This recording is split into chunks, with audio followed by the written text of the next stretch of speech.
This week's episode is brought to you by Fairy Godmother Travel. Contact them for all your Disney-related travel needs. Send them an email at communicoreweekly@fairygodmothertravel.com and tell them we sent you. Communicore Weekly. Come on and get geeky with Bob around boats and five-legged goats. Communicore Weekly. You might catch some freaking. You waited all week. I'm sure you already know that it's the greatest online show.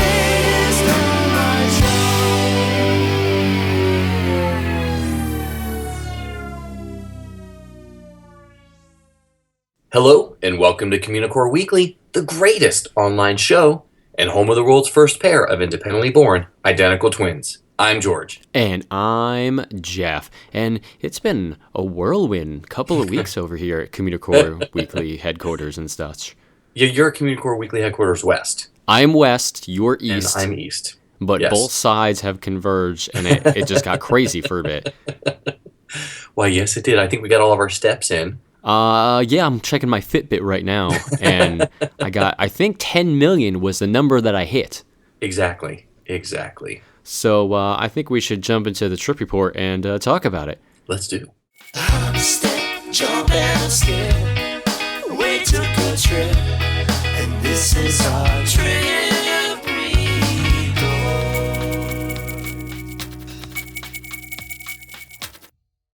So we just got back from a crazy long weekend in Atlanta, Georgia, at a little place called Dragon Con, where George and I were on a bunch of panels, and we also had the Communicore Weekly live show events as well.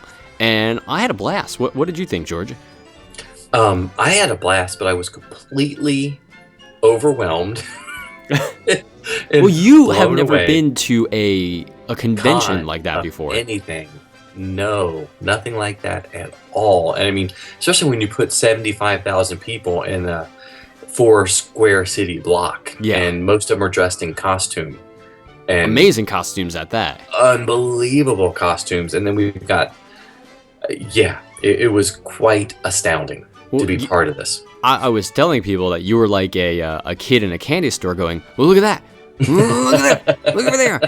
Because you just had never seen anything to that scale we walked before. Into the, was the Marriott the first one that had the big Dragon Con stuff in it, or? That was the largest one. The first one that you and I went into on the first night was the Hyatt. Oh, the Hyatt. So yeah, we walked right in, and then there was an R2-D2. Yes, Which yes. I'd never seen before. I mean, besides, at a Disney park. And from there, it was just a parade of characters, costume people, nonstop. Madness. Points where you really couldn't walk. And you just kind of followed the line in front of you, hoping they were going in the right direction. People told me that it was worse than Comic-Con, but I still think Comic-Con for me this year was the worst crowd-wise. I think this was definitely more spread out and more comfortable, but still not 100%. Like, a night, obviously, and especially in the Marriott, it was insane the amount of people that were in there. Yeah, and that's because you're talking about 4 hotels. Like 5 even. Oh, there were 5 hotels. I mean, that's right. There was the 3 that were connected to each other. Then there was 2, like a block or 2 away, that also had stuff in it as well. So you had panels in all of these. You had people walking around in costumes. You had people standing around drinking, eating, hanging out, taking photographs, making friends. Yes. Wow, it's really hard to explain. It's Dragon Con was amazing. I'm so glad we got invited to be part of it. And see I still thinking back about all the things. I mean, it's like there was that guy dressed up like a chauffeur that had a sign that said Godot. Yeah. He's waiting for Godot. It was brilliant. We saw Mrs. Frizzle from the Magic School Bus. I saw like 4,000 Mrs. Frizzles. It was great. Oh, yeah. So well, I guess we need to talk a little bit about the panels and what it was like and what we did. Yeah, so first, pretty before exciting. anything else, I think we should thank Jill from Kaleidoscope Track for inviting us onto all of these panels she had us on, and also Derek from the Horror Track for allowing us to do the live show on that track as well. And for not scaring me. Yes, for not scaring Although you. that Yeti was pretty frightening. That was in the room? Yeah, that was pretty frightening. But I mean, to me, it was amazing the people that came out to the panels that we were on, and how awesome and open, and they were curious. They had a lot of good questions, and they were less, minus the live show, it was less us just talking to them and more of a conversation between us and the people that were in the audience. Sure. So the first one we did was the animated films to live action. Yes. Which was so much more than just Disney. And that was that was Friday at 7 o'clock. And I think that's what threw us off at first when we were preparing. We were just thinking about Disney stuff. And then in the middle of it, we were like, wait, there's a whole other world of things we could be talking about. That's true. Let's talk about all the things. Like the G.I. Joe movies, Transformers. Yes, exactly. Not just Maleficent and Cinderella and and Alice in Wonderland that we were thinking about. But the people out in the audience, we had 45 or so, were extremely passionate about this subject. And I think that was a really good one, first one for you to be on as your first experience overall. I think that was a really good experience for you. Mm-hmm. Yeah, to get that feedback and to get people that liked it and enjoyed it. And it was kind of neat being up on we had to share a mic, didn't we? That's true. A couple of times. We got over it later on the weekend, but still. Yeah. Everybody there was so warm and kind and welcoming, and I really can't thank people enough, how amazing it was. I had such a good time about it, and I just so jazzed about it. Yeah, it was exciting. And then to get dumped out into one of the halls and run into people. Yes.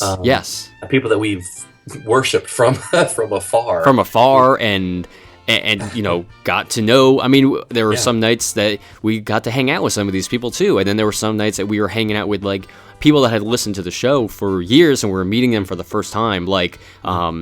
Not to call anyone out, but Elle, for example. That's true, Elle. She's been listening forever, and it was great to finally meet her in person amongst all these other people that we were meeting, and it was just a really good, friendly atmosphere, and I'm glad that we had the opportunity to do so. Yeah. And this year we had somebody drive all the way 2 hours almost to see us. Yeah, which is insane. Jenny, but we'll leave it as that. Thanks, Jenny.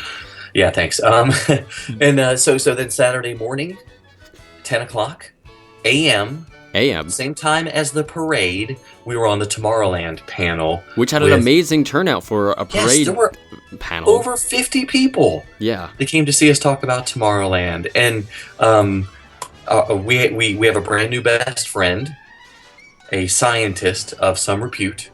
Not an ill repute.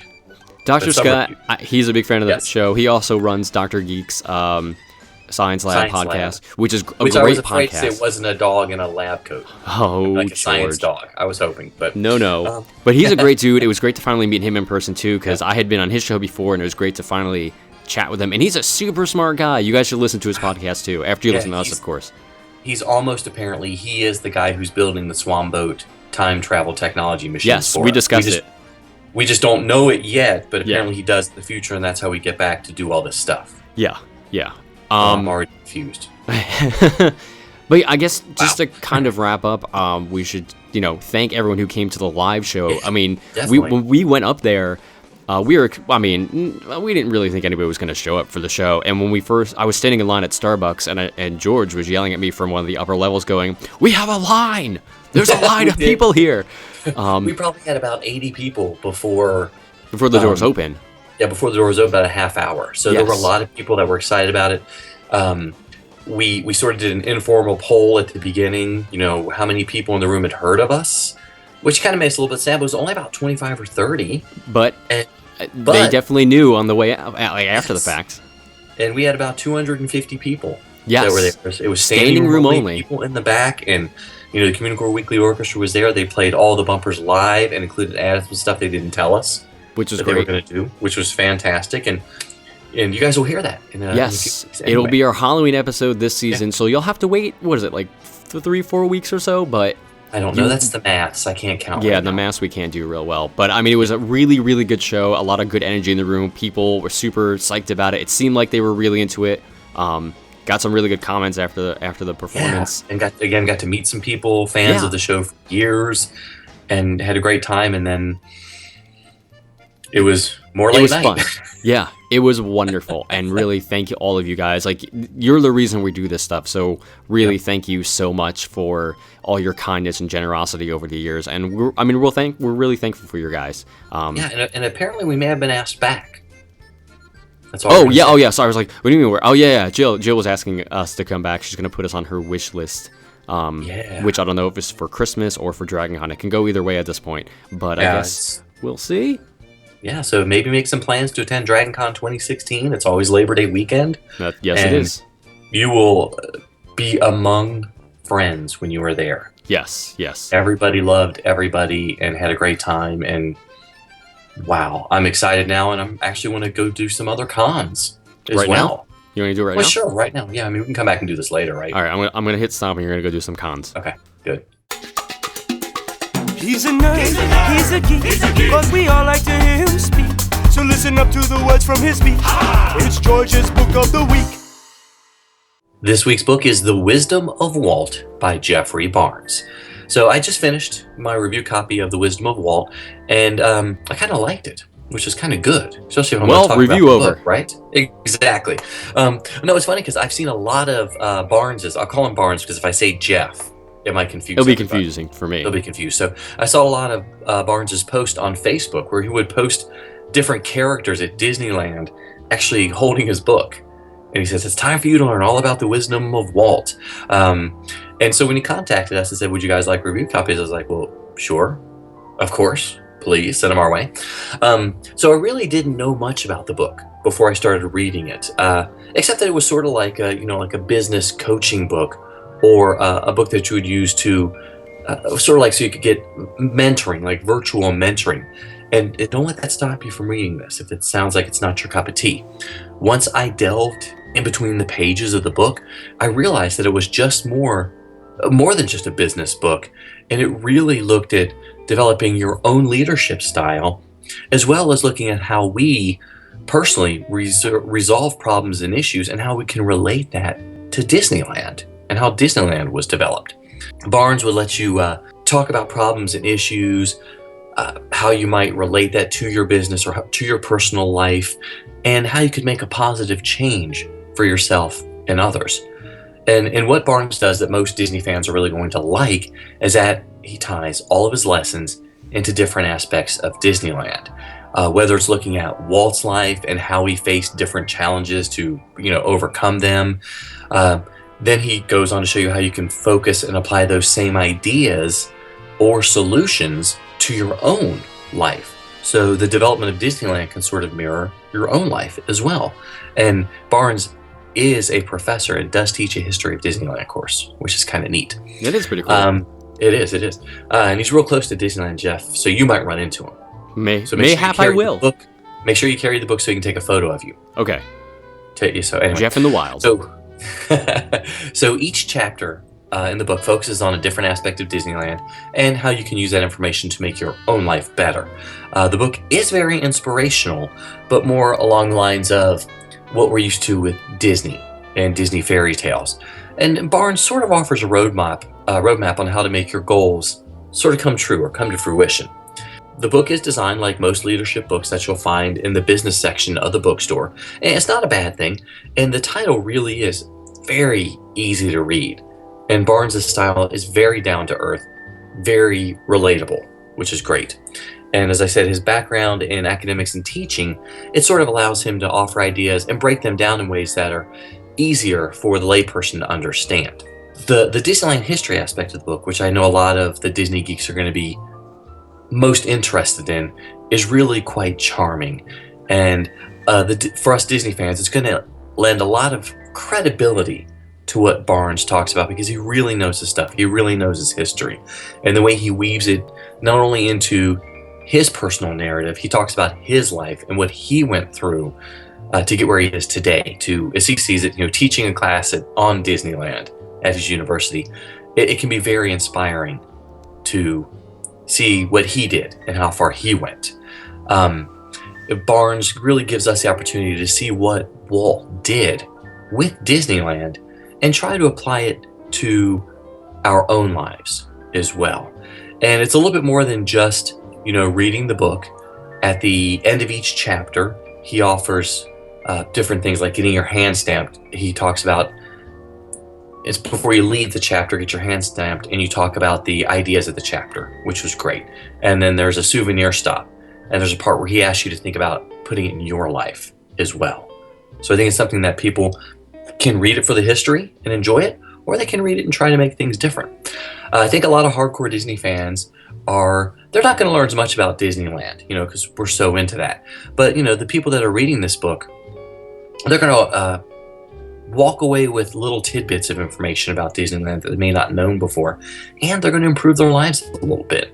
And it's obvious that Barnes loves the subject and really enjoys talking about visiting Disneyland, especially his trips, which we all love hearing about trips. Of course. Of course. So if you want to read a pretty inspirational business coaching type book that delves into the history of Disneyland, then I think The Wisdom of Walt by Jeffrey Barnes is going to be a great choice for you. So go ahead and check it out. This week's book was The Wisdom of Walt by Jeffrey Barnes. Here's another minute that you can't get back. It's the 60-second review.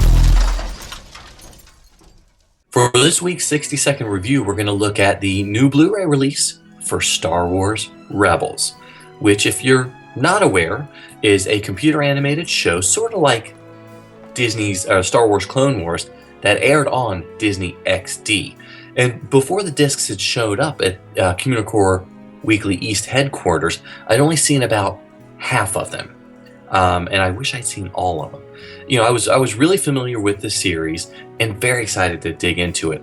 And, as I said, it's from the creators of Star Wars Clone Wars, so hey, I was super excited about this. I mean, it's hard for any show to live up to the Clone Wars, which had an amazing 6 seasons and some lost episodes.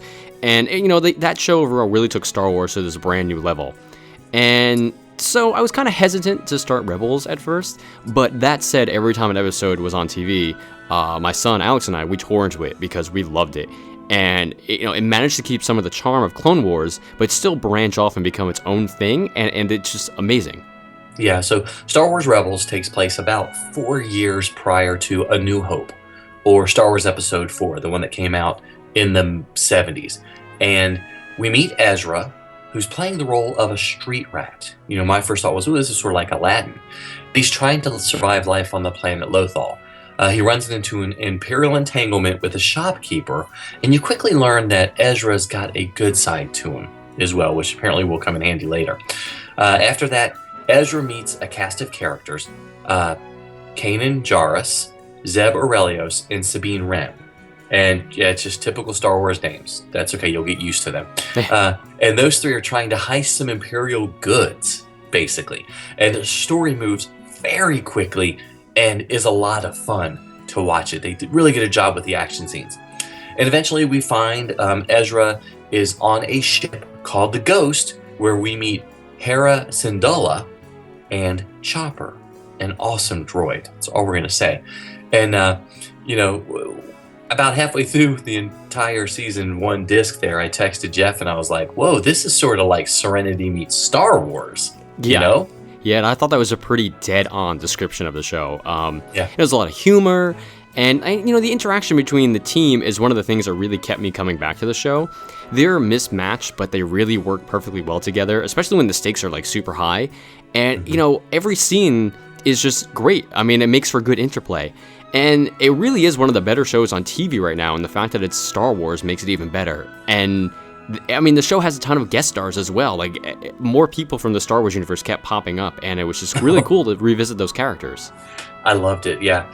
What really got me, though, about the show, what really impressed me, was that it looks and sounds like Star Wars. Clone Wars, felt like Star Wars. Not quite the classic Star Wars. It was more towards the prequels. But Star Wars Rebels, sounded like you were watching the first Star Wars films, episodes 4, 5, and 6. I know we're going to get confusing with this one. So I think fans of the classic original Star Wars are really going to love this. Because it's like you're still watching the films, like they're extensions of the films. The characters that we meet are really well developed, and the voice acting is superb. Very, very superb, especially Hera. I keep wanting to say Hera, but Hera. You just want to say Hera because we met her over the weekend and we had drinks with her. Did we? Name drop, let me pick it up. It's on the floor. Smack. Okay. And as Jeff mentioned, there are some great cameos, so. Yeah. And it's kind of set in that weird time period that we don't really know a lot about, because everything is so familiar from us between the two films, between episode 3 and episode 4, but we're not really sure where the Empire stands yet. Like, this is the time that Darth Vader isn't really known as the imposing, scary dude he is. He's still a mystery. And there's still, like, some very small underlying tones to the Force. Like, it hasn't been around for a while, so it's kind of out there. But, I mean, in addition to it being such an amazing show, the disc actually has a handful of really interesting extras, such as Rebels Recon, which were 14 behind-the-scenes featurettes that were featured on StarWars.com. Yeah, which I thought those were really good. The Rebel Recon, they were like you mentioned, they were the web-based shorts, and they interviewed people involved with the show, including Dave Filoni, the showrunner, and some other people, and they were able to ask some very specific questions and get some pretty cool insight as opposed to about what's coming and where the story went. And they feature Andy Gutierrez, who's I think the social media person for Star Wars, and she's really cute. Yeah. So I'm down with that. I'm good. There's also a bit from the recent Star Wars celebration that was in Anaheim, and it had a little bit of the Q&A from that session. And it's not the entire session, just little bits of it, but it was still pretty good to get a small piece of it. And there's also a preview for Season 2. And, I mean, we've already seen the first quote-unquote episode from it back in June. I'm super stoked for the rest of Season 2. Here it comes. I'm ready. It's going to be good. I mean, basically being just a few months away from The Force Awakens, this is an absolutely amazing time to be a Star Wars fan. We've talked about and reviewed some of the amazing novels, and more are coming, like Aftermath and other titles. And the Star Wars animation that we've seen with Rebels and Clone Wars is so good and feels like such a natural part of that universe that it's almost hard to describe. And, I do feel like I'm like a kid, like I did back in the 1970s, but I guess that was before Jeff was born. So yes, that's right. George is much, much older than me by at least 40 years. God, at least. I mean, it's got to be that, right? Yep. Yeah, the math's good. Don't check it, but that math is correct. So yeah, Rebels is a really great addition to the new Star Wars canon. I mean, we both really enjoyed it. It's a great bridge between the terrible prequels and the classic trilogy. And I mean, it's wonderful. I mean, we both obviously highly recommend you check it out. So I think you should go do that. 2 lightsabers up? 2 lightsabers up. Sometimes you might see it, sometimes you don't. Hey, look, what's that? It's a 5-legged goat. At Walt Disney World's Magic Kingdom, you'll find a really good tribute to a lot of former and current attractions at the exit of Space Mountain. Now, just before you get on the moving walkway at the end of the ride, there's actually a robot on the left-hand side who's sitting at a desk, and near him is a screen that contains all sorts of information, but you really want to just focus on the left-hand side of the screen, and it has something that's listed like the open and closed sectors. And under each one of those headings, there's a random assortment of numbers and letters listed. But they're not really a random assortment. They're actually really clever tributes to current and former attractions. So the open sectors are obviously about the things that are still open in the park. So let's see, FLMAWP stands for Fantasyland, Many Adventures of Winnie the Pooh. ALAFC stands for Adventureland, Aladdin's Flying Carpets. FLMPM stands for Fantasyland, Mickey's PhilharMagic. FRLSM stands for Frontierland, Splash Mountain. TLBLSRS stands for Tomorrowland's Buzz Lightyear's Space Ranger Spin. TLMILFAFF is Tomorrowland Monsters Inc. Laugh Floor. Oh man. And then under the closed sectors are all extinct attractions, such as FL20K, obviously Fantasyland, 20,000 Leagues Under Sea. FLMTWR is obviously for Mr. Toad's Wild Ride to Fantasyland. TLSK2FL was Tomorrowland Skyway to Fantasyland. MSUSB is the Main Street USA for the Swan Boats, not the Swan Boat Time Machines. Those were never there yet. FLMMR, Fantasyland for the Mickey Mouse Review, and finally TLM2M for Tomorrowland Mission to Mars. So, a lot of goats hidden in that one computer screen. It was pretty crazy. I like that. So the Swan Boat time travel technology, because those aren't even there yet. Not yet. No, those they're weren't extinct. there. No, those weren't there yet. Yes, that's right, George. That's the important. Well, anyway, I like that. So. I'm confused by language and time travel right now. Exactly, aren't we all? Yes. Speaking of that, we saw a ton of Doctor Who's at DragonCon. Oh, we did see a lot of Doctor Who's at DragonCon. We did see a lot of Doctor Who's at DragonCon. A lot of female Doctor Who's. Awesome. Yeah, but in Peggy Carter's. And Peggy, there was a lot of Peggy Carter's. There were a lot of Peggy Carter's. Okay. And Karen Gillan, actually Karen Gillan. Oh, an actual Karen Gillan, yeah. Wow. Yes. Okay, well, speaking of Karen Gillan, we're here to talk about the Year of a Million or So limited time. Wait, is she my prize? No, I thought she was mine. Oh. Womp womp. So you're not as excited about that? No, I don't care anymore. Anyway, so the Year of a Million or So limited time cadets prize winner. For those of you who haven't been listening to the past year, each week we're giving away an awesome prize to one lucky cadet who happens to email Communicore Weekly at gmail.com with their name, address, and birthday. So not only can we give them a prize, but we can give them something cool on their birthday. But we've been making those announcements at the end of each show, and this week's prize is an Aulani prize pack from Fairy Godmother Travel. And the prize winner for this week is Christine F. from I don't know how to say. Someplace in Washington. I'm gonna say Puyallup. I'm gonna say Puyallup. Puyallup. Okay. Puyallup. You email us and you let us know how to say So it, please. Christine, email us and tell us how to say that. And don't forget, you too can be a potential winner. We've only got a few months left to give out awesome prizes. Heck yes, and we got a lot of good prizes still coming up. Yes, we do. Yes, we do. So, okay, guys, so we have made it to the end of another episode of Communicore Weekly. Thanks so much for watching and listening. Yes, please leave us a comment on iTunes or rate us on iTunes or a comment on YouTube. However you listen to the show, let us know. Let us hear from you. We want to hear what you thought. Yeah, you can email us your thoughts on the show as well, or questions, or anything about Corey at communicoreweekly@gmail.com. And of course, you can always like us on Facebook at facebook.com/Communicore Weekly. And follow us on Twitter and Instagram.